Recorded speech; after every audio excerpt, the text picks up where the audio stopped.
नमस्ते। मैं डॉक्टर नीलम अग्रवाल गीता एवं गीता प्रवचन में पुनश्च आपका स्वागत करती हूँ।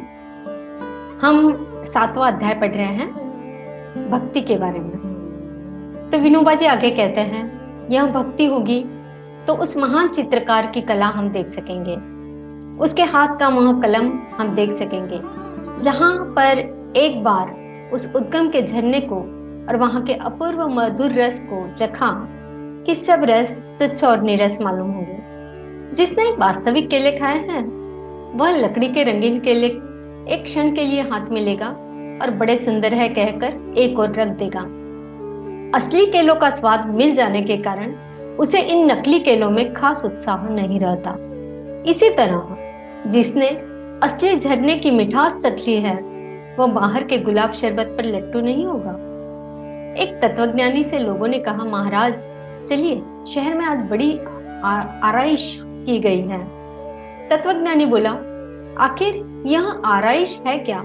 एक दीपक, इसके बाद दूसरा, फिर तीसरा, इस तरह लाख, 10 लाख, करोड़, जितने चाहे समझ लो। समझ गया तुम्हारी आराइश।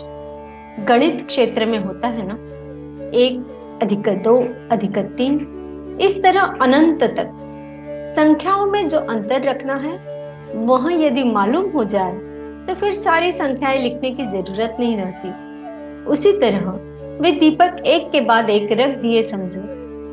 इसमें इतना मशगूल होने जैसी बात क्या है? परंतु मनुष्य को ऐसे आनंद प्रिय होते हैं। वह नींबू लाएगा, शक्कर लाएगा, पानी में घोलेगा और फिर बड़ा स्वाद लेकर कहेगा, वाह क्या बढ़िया शिकंजी बनी है। जीभ का जायका लेने के सिवा और काम ही क्या है? यहाँ उसमें मिलाओ, वहां उसमें मिलाओ, ऐसी मिलावट के चाट खाने में सारा मजा। बचपन में एक बार में मैं सिनेमा देखने गया था, साथ में एक टाट का टुकड़ा ले गया था ताकि नींद आने लगे तो सो जाऊं। पर्दे पर आंखों को चौंधियां देने वाली वह आग में देखने लगा। 2-4 मिनटों में ही उन अग्नि चित्रों को देखकर मेरी आंखें थक गई। मैं अपने टाट पर सो गया और कहा कि खेल जब खत्म हो जाए तो जगा लेना। रात को बाहर खुली हवा में आकाश के चांद तारे देखना छोड़कर, शांत सृष्टि का पवित्र आनंद छोड़कर उस हवाबंद थिएटर में आग की पुतलियों को नाचते देखकर लोग तालियां पीटते हैं, यह सारा मेरी समझ में तो नहीं आता। मनुष्य इतना निरानंद कैसे? उन निर्जीव पुतलियों को देखकर आखिर बेचारा किस तरह थोड़ा आनंद पा लेता है। एक बार हमारे पड़ोस में ढमढम बजना शुरू हुआ। मैंने पूछा, यह बाजा क्यों? तो कहा, लड़का हुआ है। दुनिया में क्या तुम्हारे घर ही एक लड़का हुआ है जो ढमढम बजाकर दुनिया से कहते हो और मेरे घर लड़का हुआ है? लड़का होने की बात कहकर नाचता, कूदता और गाता है। यह सब लड़कपन नहीं तो क्या है? मानो आनंद का अकाल ही पड़ गया है। अकाल के दिनों में जैसे कहीं अनाज का दाना दिखते ही लोग टूट पड़ते हैं, उसी तरह जा लड़का हुआ, सर्कस आया, सिनेमा आई कि ये आनंद के भूखे प्यासे लोग खुदकने लगते हैं। क्या यह सच्चा आनंद है? संगीत की लहरें कानों में घुसकर दिमाग को धक्का देती है, रूप आंखों में घुसकर दिमाग को धक्का देता है। इन धक्कों में ही बेचारों का आनंद समाया रहता है। कोई तंबाकू कूटकर उसे नाक में घसीटता है, कोई उसकी बीड़ी बनाकर मुंह में खोसता है। यह सूंघने का या उस धुएं का धक्का लगा तो मानो उन्हें आनंद की गठरी मिल गई। बीड़ी का ठूठ मिलते ही उनके आनंद की सीमा नहीं रहती। टॉलस्टॉय लिखते हैं, उस बीड़ी की खुमारी में मनुष्य किसी का खून भी कर सकता है। एक प्रकार का नशा ही तो है वहां। ऐसे आनंद में मनुष्य क्यों मस्त हो जाता है? क्योंकि उसे वास्तविक आनंद का पता ही नहीं है। मनुष्य परछाई में ही रमा रहता है। आज वह 5 ज्ञानेंद्रियों का ही आनंद ले रहा है। यदि आंख की इंद्रिय न होती तो वह मानता कि संसार में इंद्रियों के 4 ही आनंद है। कल यदि मंगल ग्रह से कोई 6 इंद्रियों वाला मनुष्य नीचे उतर आए तो ये बेचारे 5 इंद्रियों वाले खिन्न होंगे और रोते रोते कहेंगे कि इसके मुकाबले हम कितने दीनहीन हैं। सृष्टि का संपूर्ण अर्थ इन 5 ज्ञानेंद्रियों को कैसे मालूम होगा? इन 5 विषयों में भी फिर मनुष्य चुनाव करता है और उसमें रमता रहता है बेचारा। गधे का रेंकना उसके कानों में जाता है तो वह कहता है कि कहां से यह अशुभ आवाज आ गई। तो क्या तुम्हारा दर्शन होने से उस गधे का कुछ अशुभ नहीं होगा? तुम्ही को दूसरों से नुकसान होता है, क्या दूसरों का तुमसे कुछ नहीं बिगड़ता? पर मान लिया है कि गधों का रेंकना अशुभ है। एक बार बड़ौदा कॉलेज में रहते समय कुछ यूरोपियन गायक आए थे तो वे उत्तम गवैये अपनी तरफ से कमाल कर रहे थे। परंतु मैं सोच रहा था कब यहाँ से छूटूंगा, क्योंकि मुझे वहां गाना सुनने की आदत ही नहीं थी। मैंने उन्हें फेल कर दिया। हमारे तरफ के गवैये यदि उधर जाए तो शायद वे भी वहां फेल समझे जाएंगे। संगीत से एक को आनंद होता है तो दूसरे को नहीं। मतलब यह कि सच्चा आनंद नहीं है, झूठा, भुलावे में डालने वाला आनंद है। जब तक वास्तविक आनंद का दर्शन नहीं होगा तब तक इसी आनंद में झूमते रहेंगे। जब तक असली दूध नहीं मिला था, अश्वत्थामा भी आटा घोलकर बनाए गए दूध को ही दूध मानकर पीता था। इस तरह जब आप सच्चा स्वरूप समझ लेंगे, उसका आनंद चख लेंगे, तो फिर दूसरी सब चीजें फीकी लगेगी। इस आनंद का पता लगाने के लिए उत्कृष्ट मार्ग है भक्ति। इस रास्ते चलते चलते परमेश्वरीय कुशलता मालूम हो जाएगी। उस दिव्य कल्पना के आते ही दूसरी सब कल्पनाएं अपने आप में विलीन हो जाएगी। फिर क्षुद्र आकर्षण नहीं रह जाएगा। फिर संसार में एक ही आनंद भरा हुआ दिखाई देगा।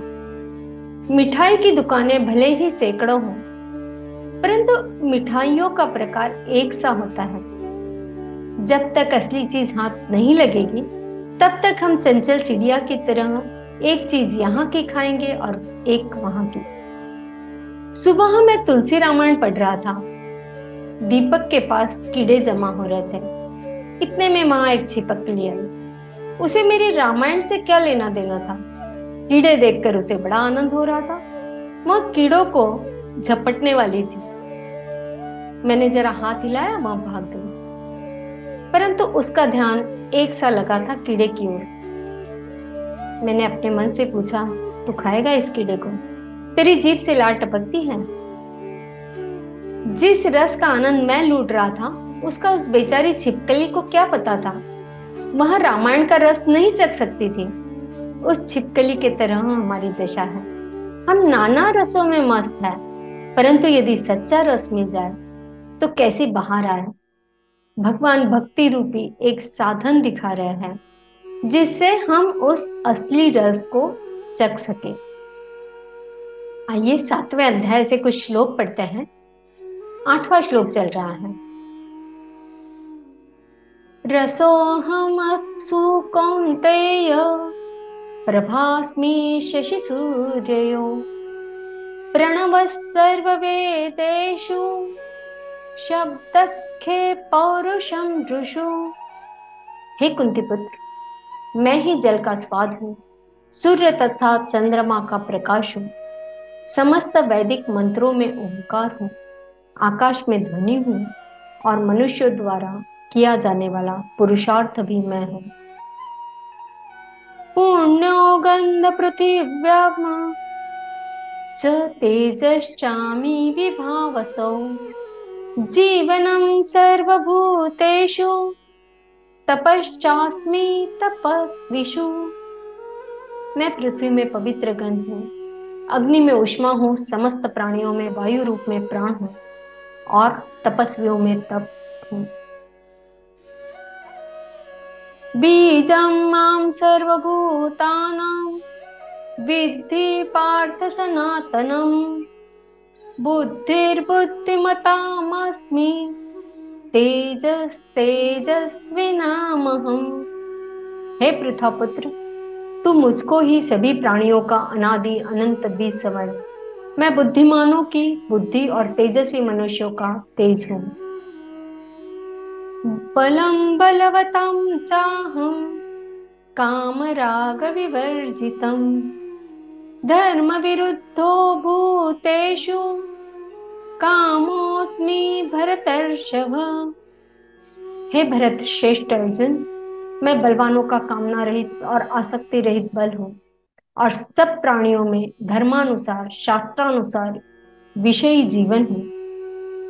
ये चैव सात्विका भावा राजसात् तामसाश्च मत्त एवेति तान् विद्धि न त्वहं तेषु ते मयि। प्रकृति के तीन गुण सत्व गुण, रज गुण और तम गुण से उत्पन्न होने वाले भाव, उन सब को तू मुझसे उत्पन्न होने वाले समझ, परंतु प्रकृति के गुण मेरे अधीन रहते हैं, मैं उनके अधीन नहीं हूं।